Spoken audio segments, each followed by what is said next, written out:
Je voudrais du soleil vert, des dentelles et des théières, des photos de bord de mer, dans mon jardin d'hiver. Je voudrais de la lumière, comme en Nouvelle-Angleterre. Je veux changer d'atmosphère, dans mon jardin d'hiver. Ma fleur, sous la pluie de novembre, tes mains qui courent, je n'en peux plus de t'attendre. Les années passent, qu'il est loin, là je tombe. Nul ne peut nous entendre.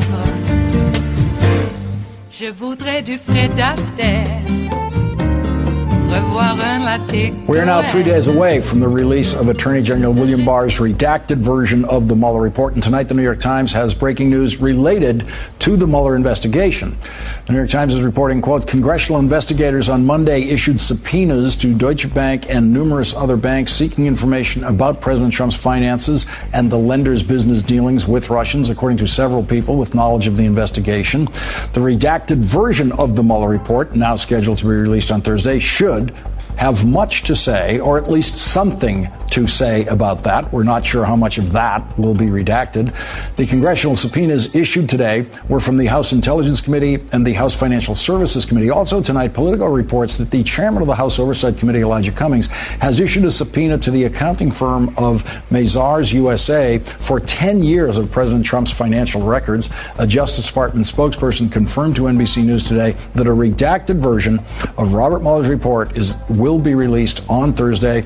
And in a surprising revelation today, we learned that back on March 27th, the bipartisan leaders of the House Intelligence Committee, Democratic Chairman Adam Schiff and Republican Devin Nunes, sent a letter to the Justice Department saying that Robert Mueller must brief the Intelligence Committee on his investigation. The letter says Special Counsel Mueller and senior members of his office, as well as other relevant senior officials from the department, bureau, and intelligence community, must also brief the full committee on the investigation's scope and areas of inquiry, its findings, and the intelligence and counterintelligence information gathered in the course of and related to the investigation. Joining our discussion now, NYU law professor Ryan Goodman. He served as a counsel in the Defense Department in the Obama administration. He has been studying William Barr's earlier years of service in the Justice Department that include controversies involving William Barr's inaccurate summaries of Justice Department material that Congress was then pursuing. Ryan Goodman is co-editor-in-chief of the forum justsecurity.org. Also with us, Ron Klain. He was a senior aide to Vice President Joe Biden and to President Obama. He was a former chief counsel to the Senate Judiciary Committee, and he was chief of staff to Attorney General Janet Reno, and so he knows the workings of the Attorney General's office. And Ryan Goodman, I want to start with you. You have been reporting extensively on William Barr's previous history in the Justice Department and Republican administration that involved a very similar situation in which he was issuing a summary version of what later turned out to be something very different from the summary. What does that tell us then about what we might expect in the difference between what has been the William Barr summary of the Mueller report and the next chapter, the redacted William Barr version of the Mueller report? That's right. So there's a remarkable episode that is very similar to today. So in 1989, William Barr had actually issued or written an opinion for the Justice Department that was highly controversial. It looked like it paved the way for the United States to forcibly abduct the leader of Panama. So So Congress wanted the full opinion, and then Barr said, no, you can't have the full opinion, but I'll give you a summary of its principal conclusions, which is the exact same language that he's used with the American public for the Mueller report, that he'll give a summary of the principal conclusions. It ends up that he gives a 13-page report, and then only 3 years later do we actually find the full opinion, and it turns out that he did not give Congress the principal conclusions. He left some major conclusions out. So the final conclusion that I draw from that episode is that it was a kind of an act of duplicity towards Congress. And so how much we can trust him today to not repeat that kind of pattern of behavior is up in the air. I think it's a concern. And Ron Klain, I was thinking, as I was reading Ryan's reporting on this, that in the end, by the way, we get to see that complete William Barr memo only when there's a change of administrations, and only when the Clinton administration comes in, and only when actually Janet Reno moves into the Justice Department. And so that may be that we may be a year and a half away from seeing the full Mueller report, or from Congress seeing the full Mueller report, because it might take a new president and a new attorney general to release it. Yeah, it very well might, Lawrence. I mean, I think there are two things we know for sure. One is sooner or later, the full Mueller report will see the light of day. I think the truth always comes out that way, and it may take a change of administrations. It may take a very long time, but I think sooner or later we'll see the light of day. But for the time being, the Trump administration has built a stone wall around the Mueller report, and that stone wall is not built brick by brick. It's built bar by bar. They put Bill Barr in as Attorney General for this purpose. They got rid of Sessions as Attorney General, so the president could put in Bill Barr. Bill Barr wrote a memo saying Trump couldn't possibly be guilty of obstruction. He then wrote this very short, who knows if it's accurate, memo that allowed Trump to claim exoneration in all capitals and exclamation points. And then he went before Congress last week and advanced this crazy spying theory. So, Barr has been the instrument of the Trump stonewall. We're going to see how much of that gets cracked on Thursday. Sooner or later, the whole thing will fall apart. Ryan Goodman, there's been a lot of emphasis on the memo that William Barr wrote during the Trump presidency about the Mueller investigation. But what your reporting indicates to me is that a solidly researched William Barr background by the Trump White House would have revealed, hey, this guy is really good at redacting, and this guy is really good at mischaracterizing summaries of reports that we're hoping people don't get to see. In other words, he's got the skill set you might need when it comes time to the release of some form of the Mueller report. I think he practiced this at a very high art form. It's pretty incredible what he was able to do back then. And I think another element in this is, would William Barr tarnish his reputation? Mm-hmm. And the answer is yes. He did that when he was in the George H.W. Bush administration, and he was willing to pay the price when the full report came out years later. So they also knew that they kind of had their man, in a certain sense of he'd be willing to do that kind of work once again to protect the White House. Yeah, and Ron Klain, the point Ryan just made is a really big point. You and I know many, many people working in government who would never take a position that they knew at some point in the future, or some years later even, when a new administration comes in, would be revealed to be basically fraudulent. Most people we know, I think, who served in government would not do that. So if you can find someone who's already done it, and that's what you're looking for, that's pretty unusual. It is unusual, Lawrence. And look, I think as amazing as it is to say this, Jeff Sessions, very conservative, someone who I criticized a lot as Attorney General, held the line against Donald Trump and refused to unrecuse in the Russia investigation and turned the thing over to Rod Rosenstein to manage. And so, he wasn't willing to corrupt himself in this way for President Trump. We have to see ultimately what the truth holds out for Bill Barr. But right now it looks like this is someone who was willing to make these changes, produce this memo, first of all, a few weeks ago to provide Trump the exoneration victory lap. And then we're going to see how much redaction was done and how indicative the redaction is. There's a lot of focus on the amount of redaction we're going to see on Thursday, but really just a few words can make all the difference. And so until we see the full Mueller report, we really won't know what Robert Mueller found about what happened in the 2016 campaign and then what Donald Trump did to obstruct justice in the investigation of that campaign. It is Tuesday, the 16th of April of 2019, and you are in West Coast Cookbook and Speakeasy. I am your chef de cuisine, Justice Putnam, and our daily special is Tarrytown Chowder Tuesdays. Just a scant dash of hot smoked Hungarian paprika will make all the difference in the world. Hey, how are you? I'm not doing so well, not because of any really hyper-personal reasons, other than the fact that I hate history being destroyed. The artifacts of our civilization literally going up in smoke. And speaking of which, on the other hand, Donald Trump getting smoked by French firefighters was a sight to behold. Yeah, he was incinerated by them. Ooh, boy. Yeah, fly some air tankers. Throw some flame retardant on the Notre Dame Cathedral. Obviously, he's never fought a fire, and he's never been in the woods either, let alone fight a fire in the woods. Yeah, I'm depressed about Notre Dame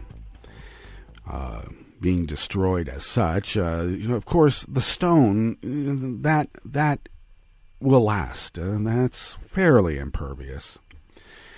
But I have heard that most of the artifacts, if not all, had been taken out of the cathedral really in a couple of weeks or so, 10 days to 14 days or so before the fire.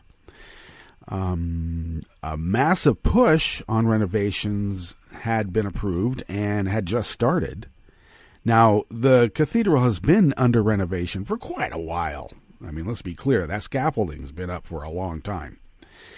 But the new wiring, everything else, just it was in dire need. There was leaks through the top of the roof. Water was coming in during more of the heavy rains during services. Something had to be done, of course, and it being the center of the Parisian universe. Everything, all maps radiate out from the Notre Dame Cathedral, even maritime maps. So it's very important to the psyche of the French. And I did have a debate with my French actress wife about what was the center of the universe. Some would say, well, the entrance to Richardson Woods there, that could be one. Muir Woods could be another center of the universe to others. Even more would say probably New York. New York is the center of the universe, and a lot of Americans would say that. But the Parisians, the French particularly, but Paris specifically says that France and Paris is the center of the universe. So I took exception to that. And then we went to France the first time together, and she took me through the Louvre on a 3-day tour. Took 3 days to go through the Louvre and see it properly. Even then, that's not enough. Went to the Musée d'Orsay, took 2 days for the Musée d'Orsay. Then we spent a morning up on at the cathedral at Montmartre. And then we walked across town to the Notre Dame Cathedral and spent the rest of the day there. And I have to say, the immersion technique worked. I then came to agree with her that indeed Paris is the center of the universe. And it's not because we're taking away from Muir Woods or Yosemite, which could be the center of the universe, but they hold a different kind of chronicle of our lives and our civilization. And that's really just sediment laying on top of each other, and you can see and compare times of, this sediment was laid down at this particular time, and this is what was happening elsewhere in the world. And that's a great timeline to follow, but you also have to know what was happening in the rest of the world. And since they burned Alexander's library back in the day, and we lost a lot, it was very disheartening to see Notre Dame going up in smoke as it was. But they have had a response strategy since the French Revolution. And you know what the first thing that they do? Guess what the first thing they do when they have that kind of a fire? They go in and get the artifacts. They essentially have a skirmish line. They have firefighters suppressing, keeping the fire away just enough to build a corridor, and other firefighters and those who are there to do this particular kind of work run in there and get those artifacts, and they get them out. As Macron said, they're going to rebuild because, well, history demands it. Indeed. Hey, what's on the rest of the menu here in the Bistro Cafe of West Coast Cookbook and Speakeasy? Oh, look, I've just been going on and on and on. I better get going here because that was quite a bit up top. And, Bill Barr in 1989 refused to release a DOJ legal opinion, choosing instead to release a summary report that mischaracterized parts of the opinion. So much so it was the exact opposite of what the opinion said, and no one knew about it until Janet Reno got to be Attorney General. And then, as they like to say in the marginalized groups of mobsters, the jig was up.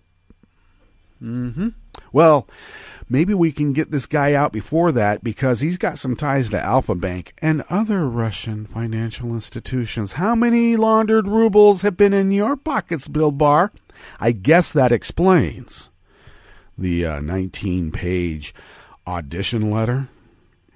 He found out he was going to be part of the investigation. This reporter is speculating now. Just bear with me.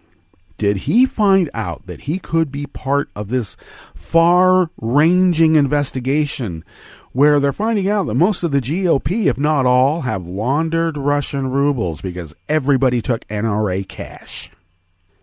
And Bill Barr has laundered Russian rubles somehow, some way.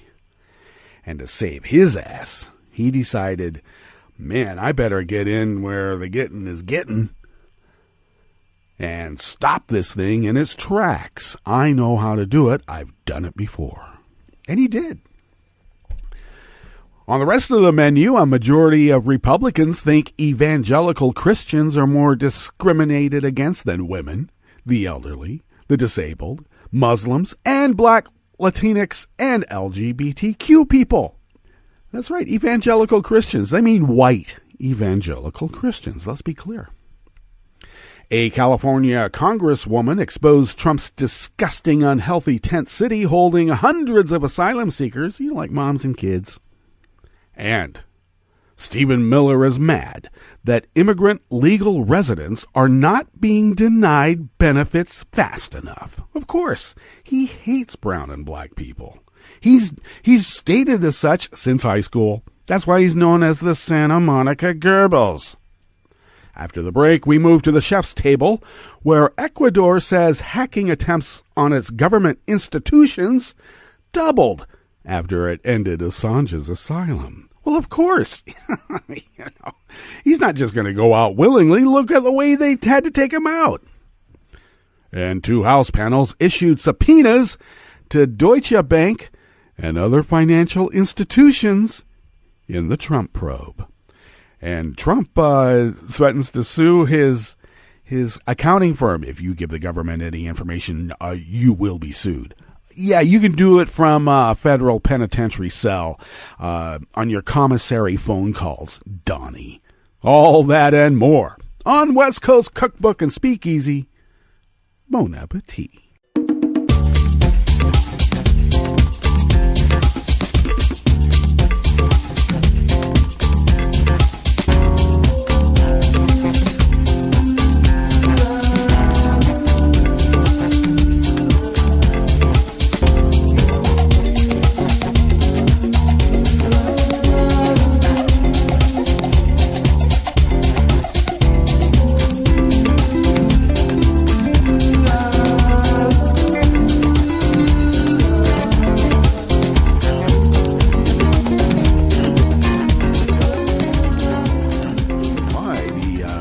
I spoke so long about Notre Dame that the time has just flown, but it's okay. We're a salon, and we're living the French life. Joy de vie, baby. Joy de vie, in spite of the malaise brought on by the destruction of civilization. Damn.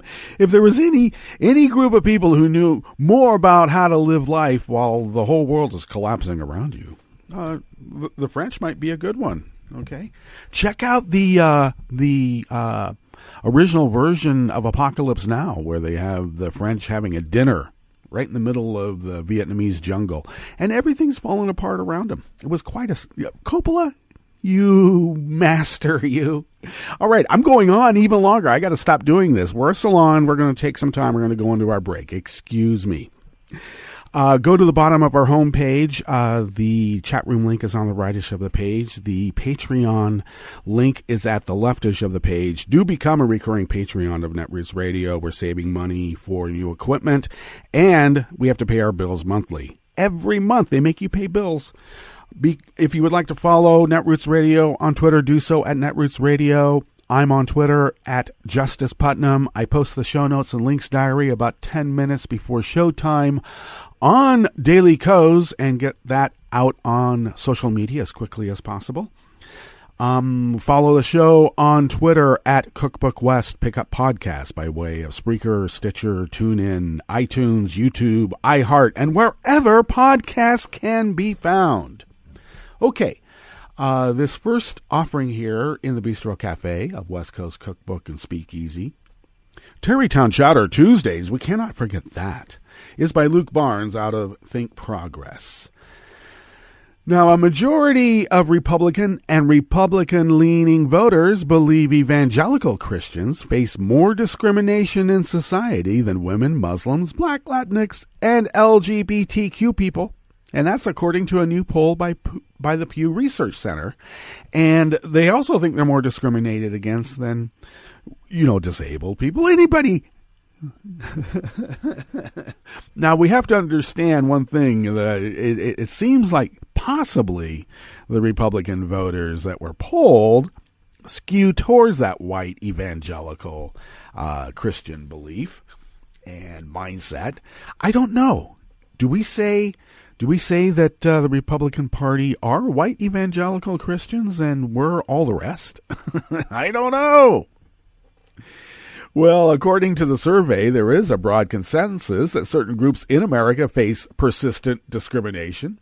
Approximately 82% of the 1,503 respondents said Muslims face at least some form of discrimination. That number was around 80% for Black Americans.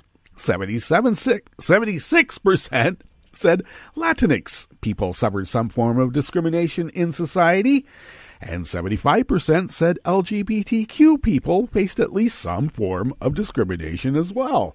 I mean, what are you going to believe? Your lion eyes or the patently absurd belief system of people who speak in tongues and think that that's a way to communicate to the great beyond? I don't know. Now, broken down by party affiliation, this is where the meat gets tough. Responses were vastly different. Only 34% of Republican or Republican-leaning voters believed Muslims experience a lot of discrimination in society. Yeah, when you got the president, so-called president of the United States, issuing death threats to a standing member of Congress because of her faith, and she just happens to be Muslim. Yeah, I don't really see any evangelical Christians having their lives threatened, but I see a lot of them threatening other people's lives. Is that how Jesus wanted it?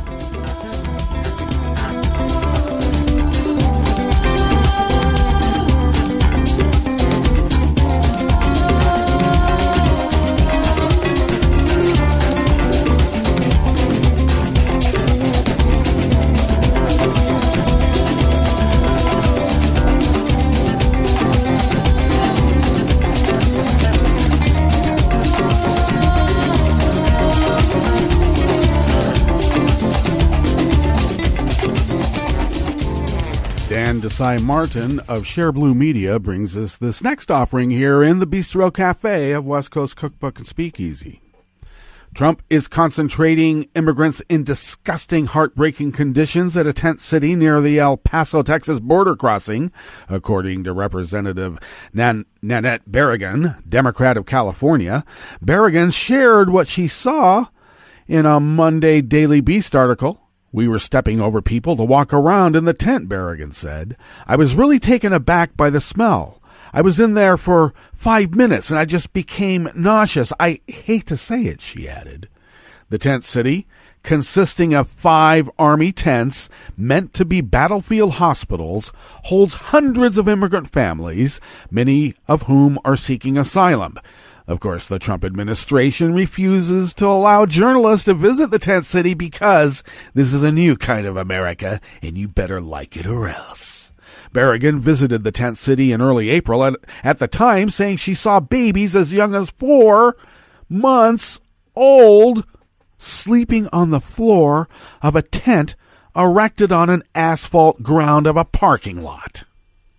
4 months old. Berrigan then said the situation is unhealthy.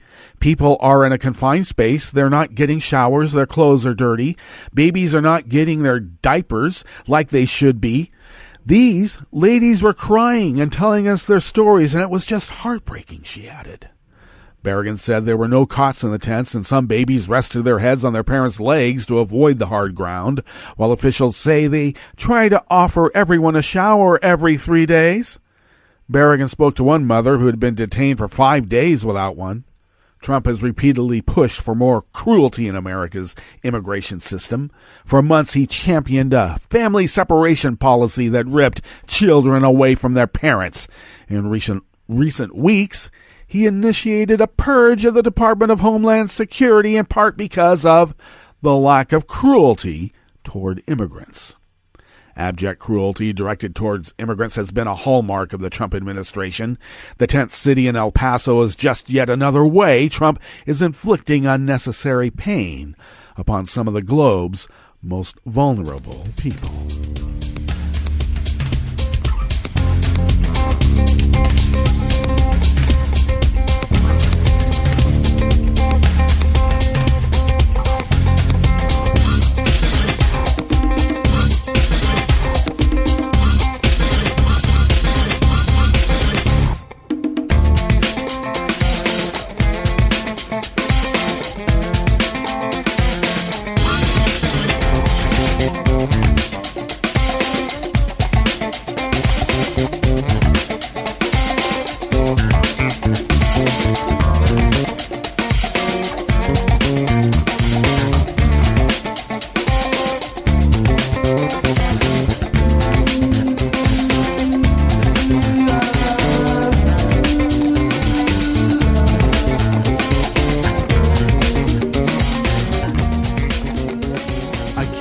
Receiving conflicting reports on whether the rose stained glass windows at Notre Dame were actually not destroyed.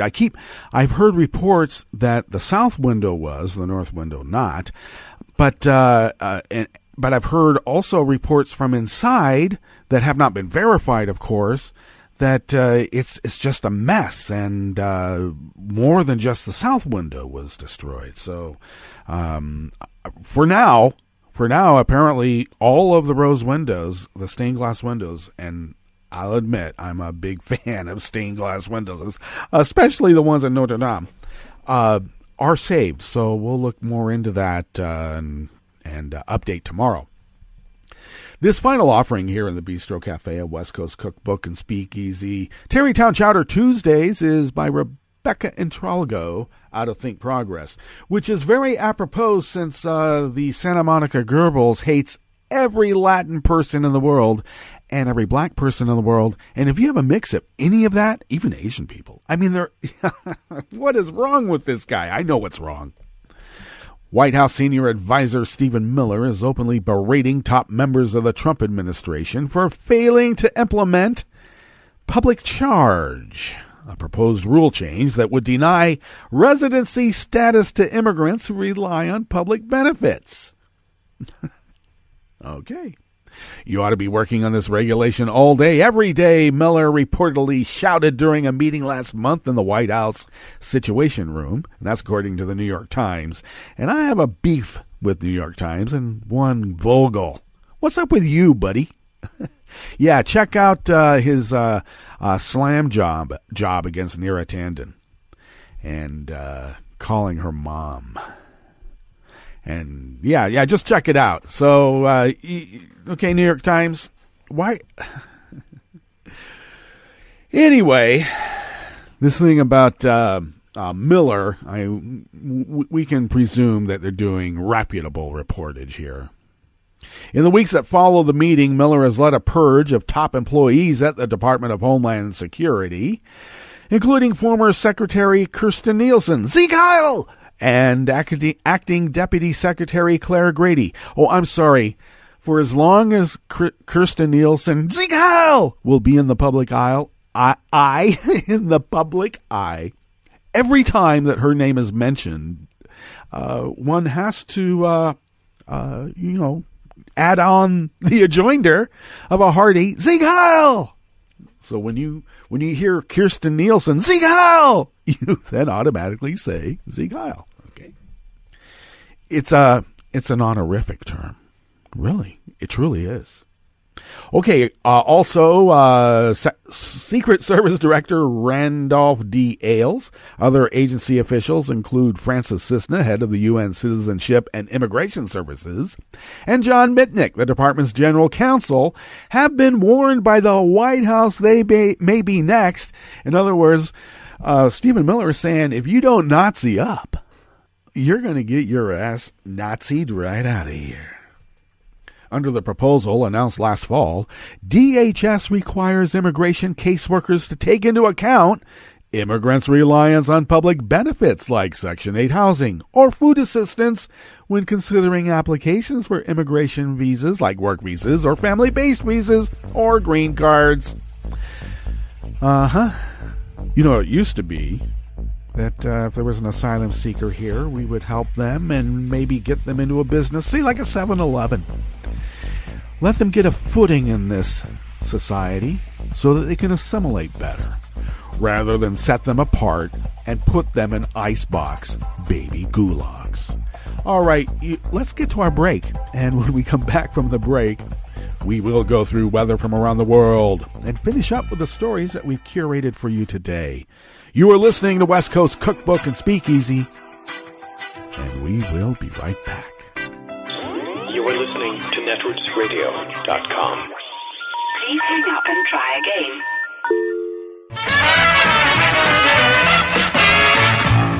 From a point at sea to the circles of your mind, a new force is at work for planetary transformation. New radio for a new Earth.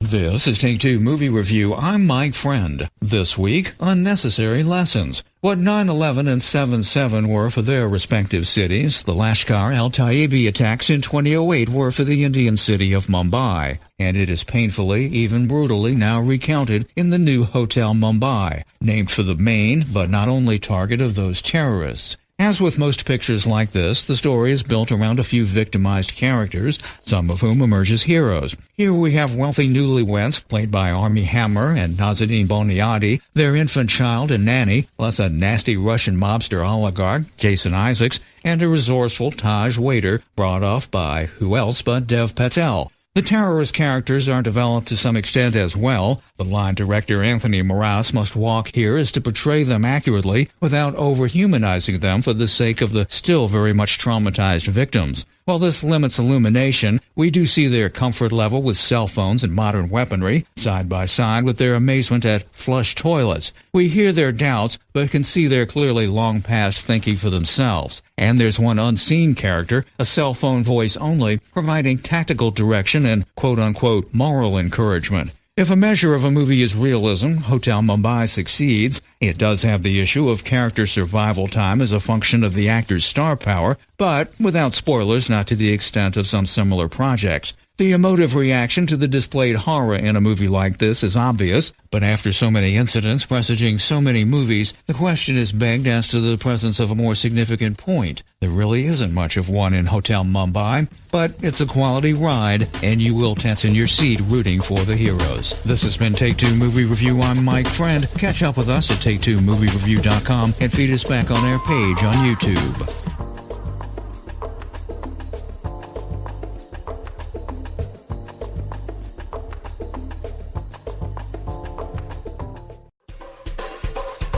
This is Scientific American's 60-Second Science. I'm Christopher Intagliata. There's solid and there's liquid. And now there's something in between called chain melt. At an atomic level, you have this interaction and this mix-up between liquid and solid. Andreas Hermann is a condensed matter physicist at the University of Edinburgh. What he and his team have discovered, using computer simulations, is that under certain pressures and temperatures, potassium can be both liquid and solid at the same time. Specifically, they squashed simulated potassium atoms with really extreme pressures, 200 to 400,000 atmospheres. That's at least 200 times greater than the pressure in the depths of the Mariana Trench. At that pressure, the atoms form two interlocking crystal lattices. Add heat to that, you don't need too much, just a little bit above the boiling point of water, and one of those lattices begins to melt, while the other remains solid. And voila, chain melt.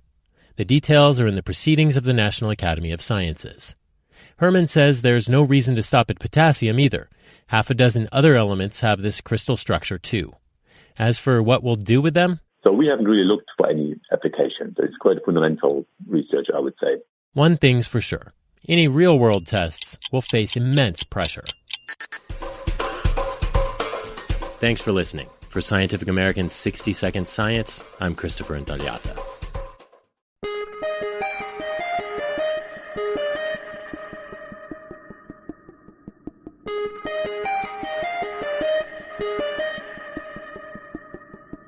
Hi, I'm Tom Hartman, and since you're listening to netrootsradio.com, show your progressive side and go to the donate button on the bottom of the homepage. It's progressives like you who power Netroots Radio and keep the progressive message beaming everywhere 24 hours a day.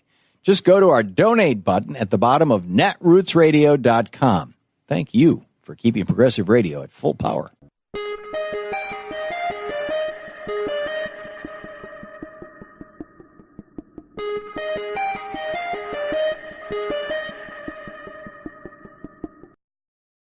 I'm Rick Smith, and this is Labor History in 2. On this day in labor history, the year was 1947. The day dawned unseasonably cool in Texas City, Texas, a port city 40 miles south of Houston on the Gulf of Mexico. The French ship, the SS Grand Camp, was docked to pick up a load of ammonium nitrate fertilizer. The ship had been part of the U.S. fleet during World War II, but had been provided to France as part of the effort to rebuild Europe. For 5 rainy days, longshoremen had loaded 2,300 tons of fertilizer onto the Grand Camp. That morning, 8 men boarded the ship to finish the job. Soon, they smelled smoke. They tried to stop the flames with jugs of water, and then sounded the alarm. 4 fire trucks arrived, but their hoses were no match for the rapidly spreading fire. This was made even more dangerous because the ship was already carrying 16 boxes of ammunition in the hold next to the flames.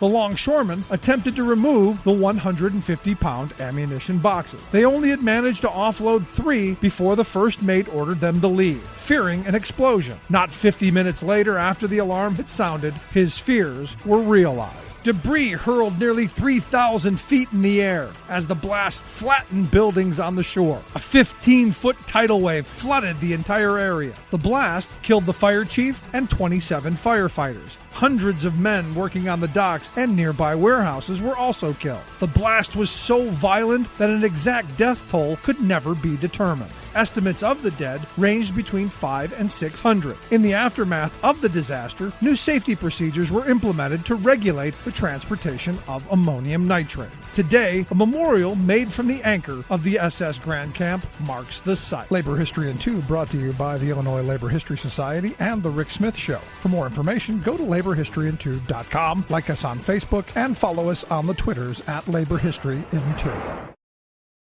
New Hampshire Governor Chris Sununu has announced that he will veto the bill to abolish capital punishment in his state. But I'm Bill Newman, and this is the Civil Liberties Minute. But in both the House and the Senate, the bill in New Hampshire to abolish capital punishment passed by large veto-proof majorities, 17-6 in the Senate and 279-88 in the House of Representatives. So, the bill is expected to be enacted into law over the governor's veto.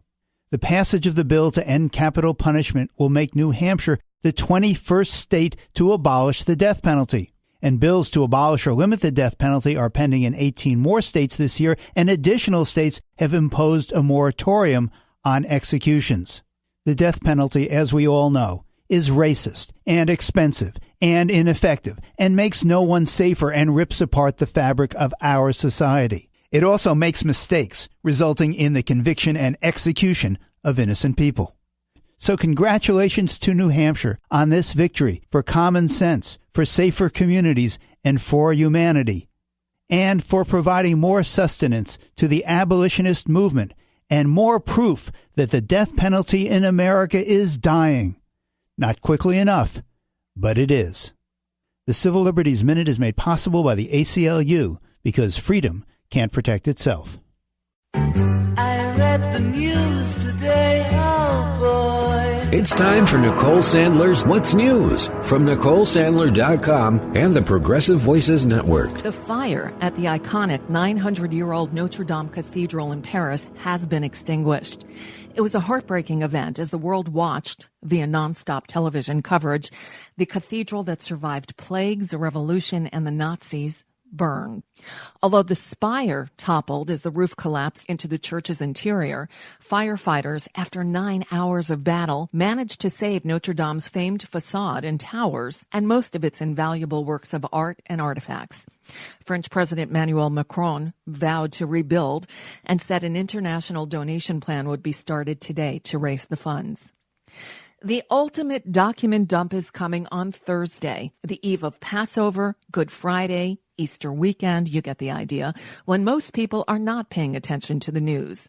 That's when the redacted version of Special Counsel Robert Mueller's report on the Russia investigation will be released. The Justice Department says it expects to make a redacted version of Mueller's report available to Congress and, by extension, the public Thursday morning, which just happens to be, of course, Holy Thursday on the Catholic calendar and the day before the start of Passover, just as so many Americans begin a long holiday weekend and Congress notably remains on recess.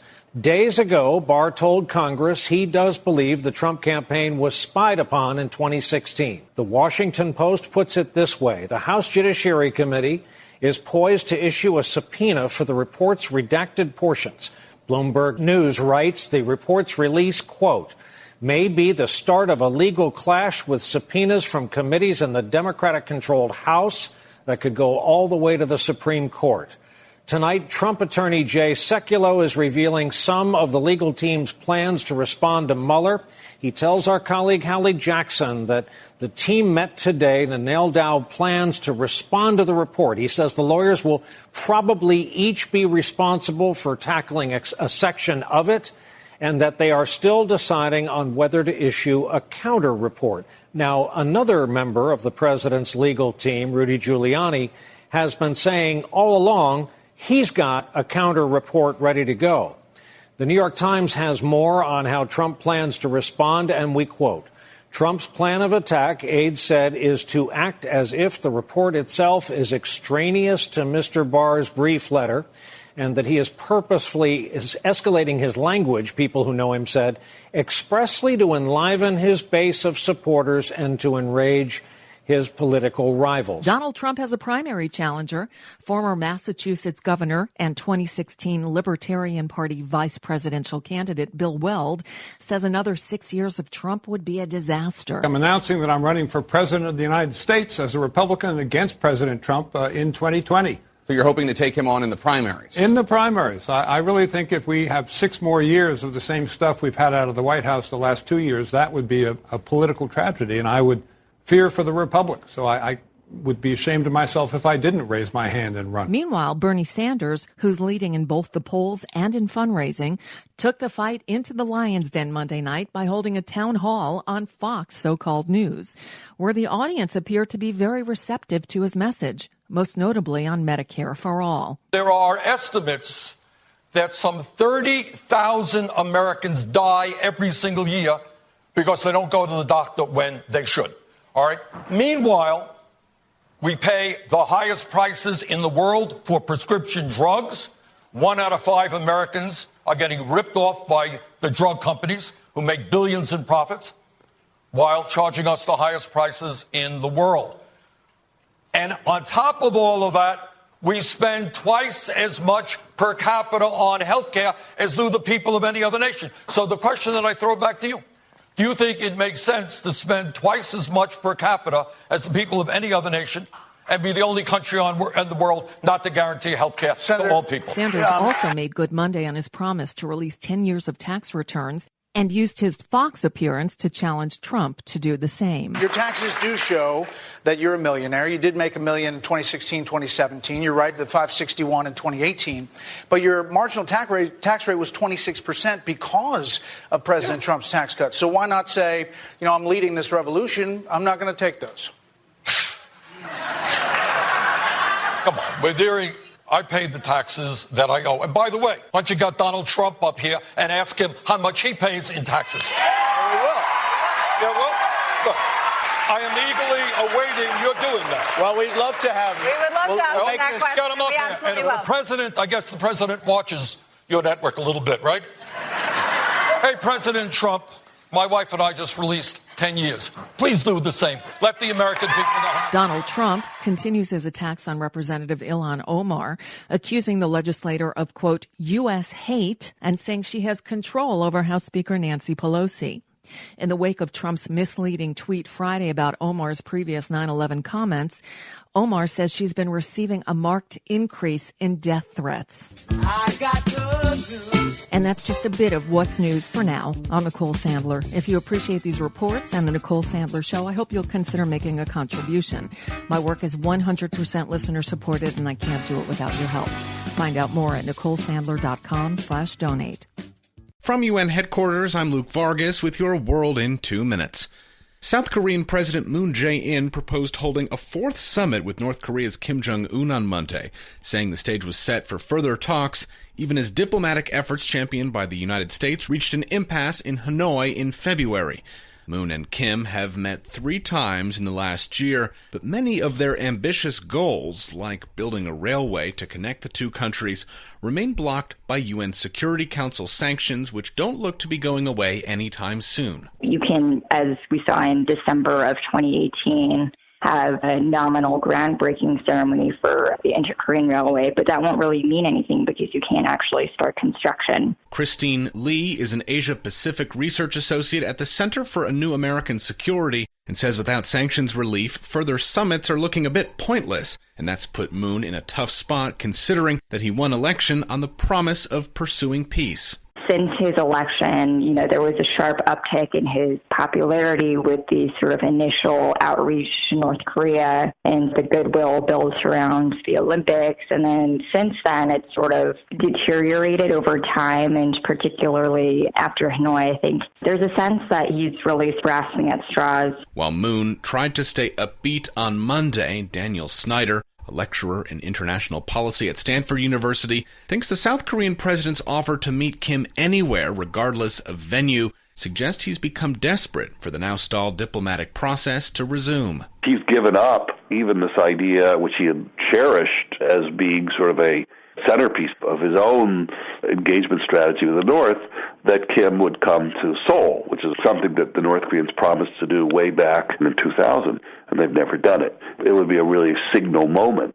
He's even backed off from that, so they know that this thing is teetering. Luke Vargas, the United Nations.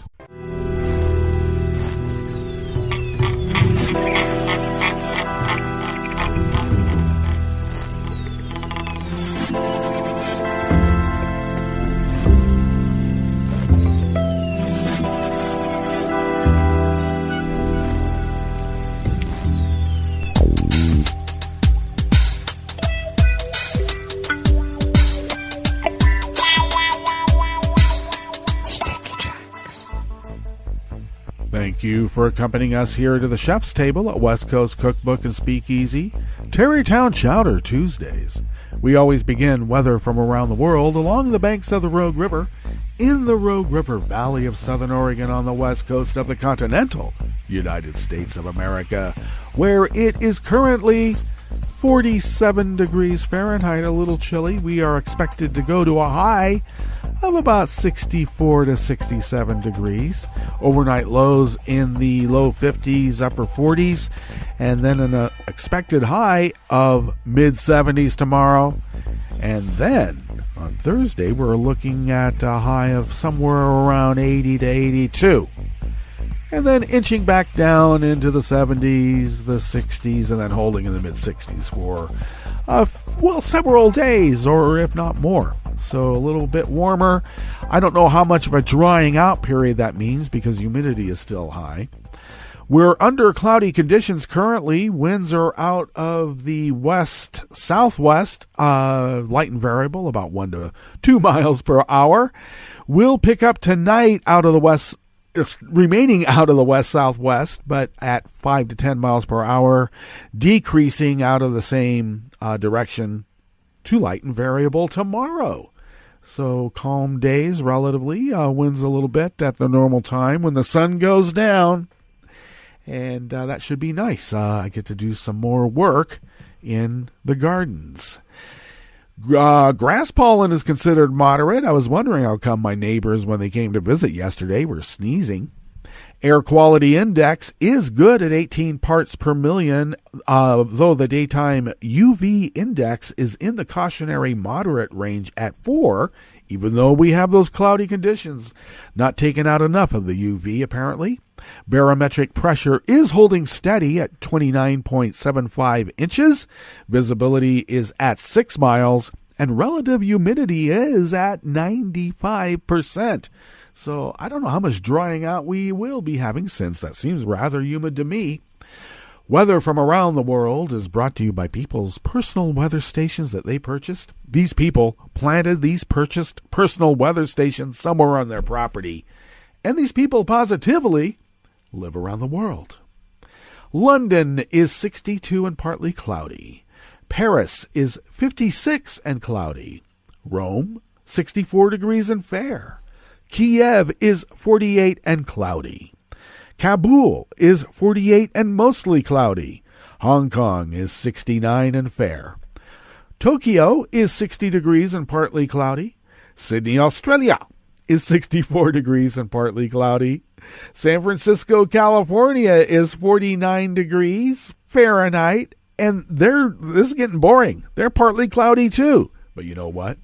New York is 52 degrees Fahrenheit, sunny.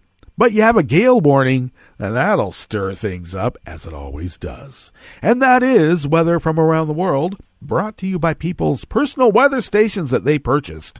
These people planted these purchased personal weather stations somewhere on their property, and these people positively live around the world.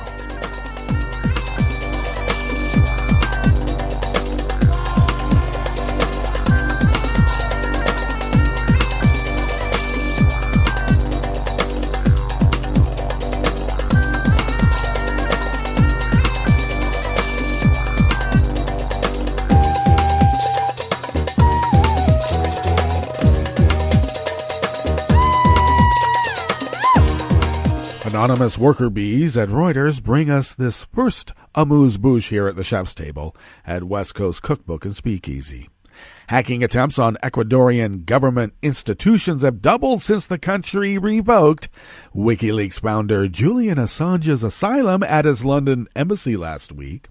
Telecommunications Vice Minister Patricio Real told reporters the websites for the country's presidency, the central bank, and foreign ministry, among others, has received 40 million hacking attempts per day. 40 million per day since Assange was dragged out of the embassy on Thursday by London police.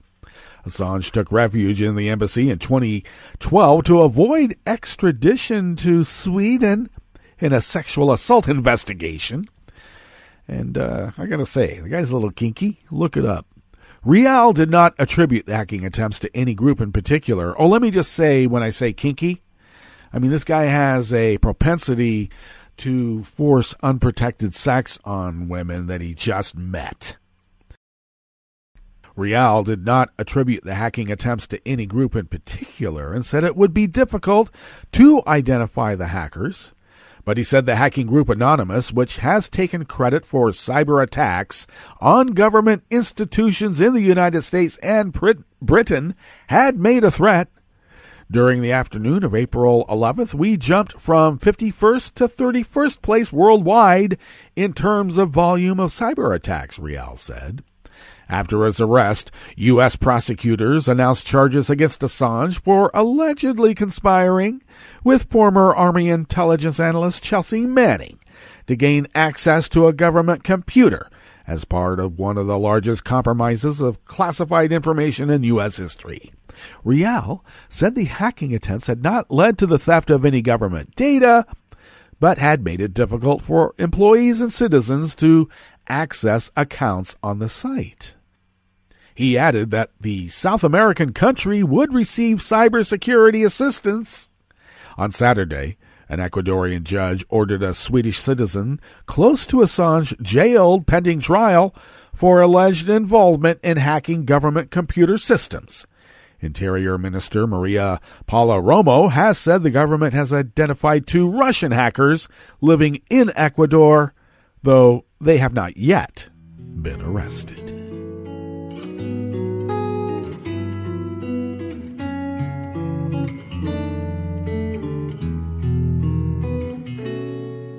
Je te donne ce mon amour pour la vie entière. La promesse de me trouver à tes genoux. Aussitôt que tu m'appelles, rester toujours fidèle. C'est tout, c'est tout. Je te donne tous mes printemps, mes étés de mer. Mes automnes, quand les feuilles tombent partout.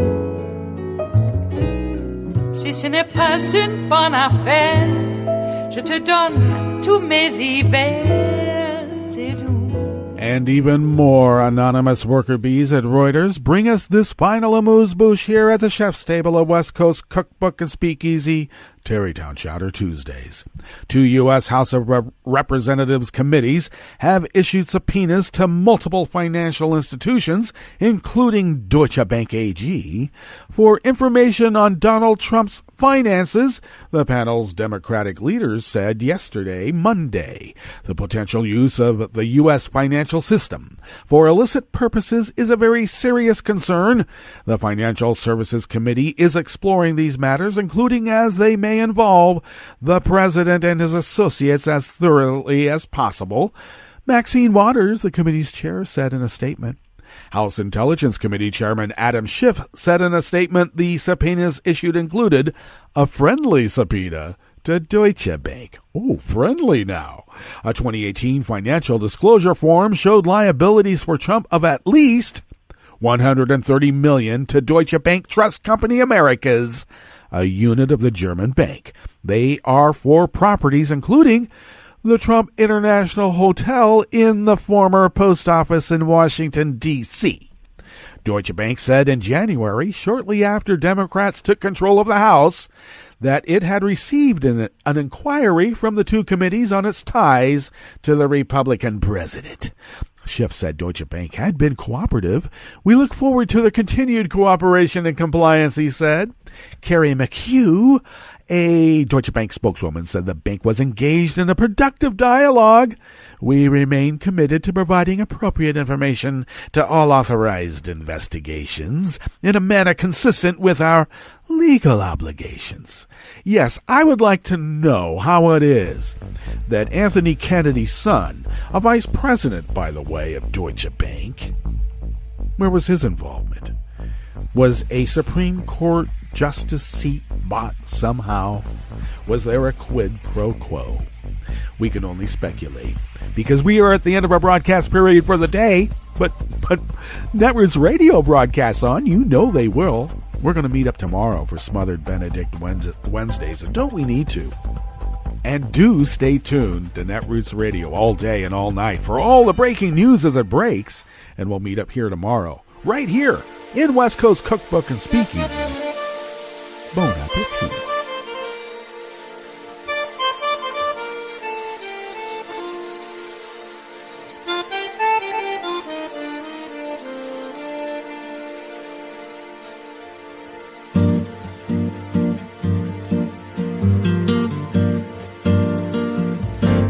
Je voudrais du soleil vert, des dentelles et des théâtres, des photos de bord de mer, dans mon jardin d'hiver.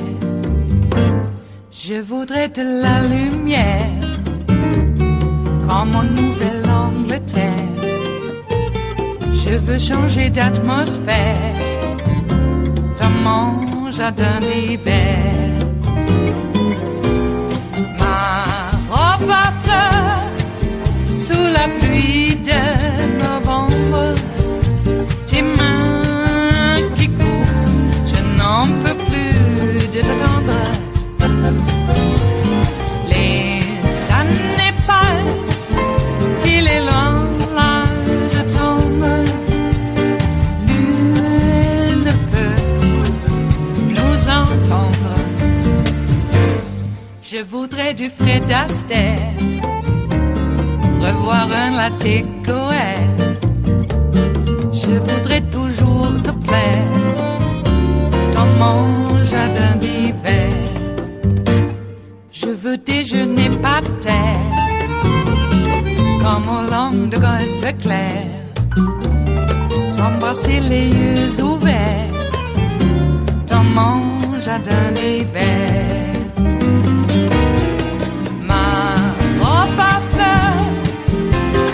Pluie de novembre, tes mains qui courent, je n'en peux plus de t'attendre. Les années passent, il est loin, là je tombe. Nul ne peut nous entendre. Ba-da-da-dum-di-da-dum. Ba-da-da-dum-di-da-dum. Ba-da-da-dum-di-da-dum. Dans mon jardin d'hiver.